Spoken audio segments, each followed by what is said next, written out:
آپ دیکھ رہے ہیں روشن پاکستان نیوز۔ پیپلز پارٹی سینیٹر ششی پلیجو نے سینٹ اجلاس میں اپنے خطاب اور بعد ازاں میڈیا گفتگو کرتے ہوئے کہا ہے کہ حکومت پارلیمنٹ کو اہمیت نہیں دیتی۔ ملکی گھمبیر معاملات کا حل اور سدباب کیسے ہو سکتا ہے؟ ان حالات میں اہم ایشوز پر اپوزیشن کو ہی اجلاس ریگولیٹ کرنا پڑتا ہے۔ مقبوضہ کشمیر پر انڈیا کو ناکام کرنا ہوگا۔ سینیٹر ششی پلیجو نے کہا کہ انڈیا کو ایشیا کا تھانے دار بننے نہیں دیں گے۔ بابری مسجد کا واقعہ ایک بھیانک واقعہ تھا، شدید مذمت کرتے ہیں۔ بابری مسجد کا واقعہ صرف ایک مسجد کا واقعہ نہیں تھا، پورے ریجن پر بابری مسجد کے فیصلے کے منافی اثر پڑیں گے۔ انڈیا اقلیتوں کے لیے نو گو ایریا بن گیا ہے۔ مقبوضہ کشمیر کے بعد بھارت کی آزاد کشمیر پر نظر ہو سکتی ہے، جس کے خدشات ہیں۔ کشمیر کے لوگوں کو سلام پیش کرتے ہیں کہ مشکل حالات میں بھی حوصلوں کے ساتھ اپنی جنگ لڑ رہے ہیں۔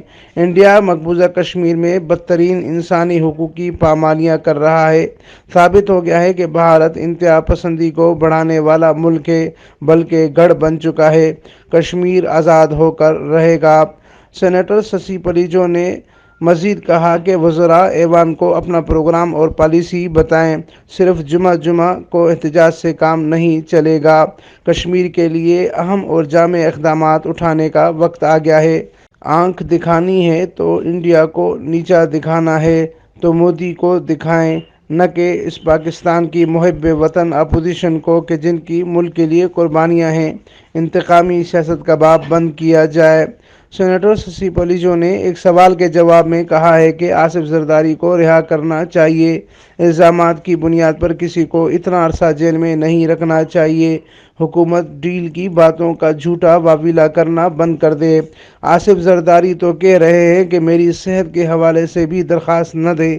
سینیٹر ششی پلیجو صاحبہ نے کہا کہ آصف علی زرداری صاحب کو صرف الزامات کی بنیاد پر جیل میں رکھا گیا ہے، جس کی میں سخت لفظوں میں مذمت کرتی ہوں۔ وہ ایک بہادر انسان ہے، اللہ نہ کرے کہ انہیں کچھ ہو۔ وہ ایک بڑی سیاسی جماعت کے سربراہ کے ساتھ سابق صدر پاکستان بھی ہیں، لہٰذا ان کی صحت کو سامنے رکھتے ہوئے ملک کے معزز ترین سیاسی شخصیت کو بھی دیکھا جائے۔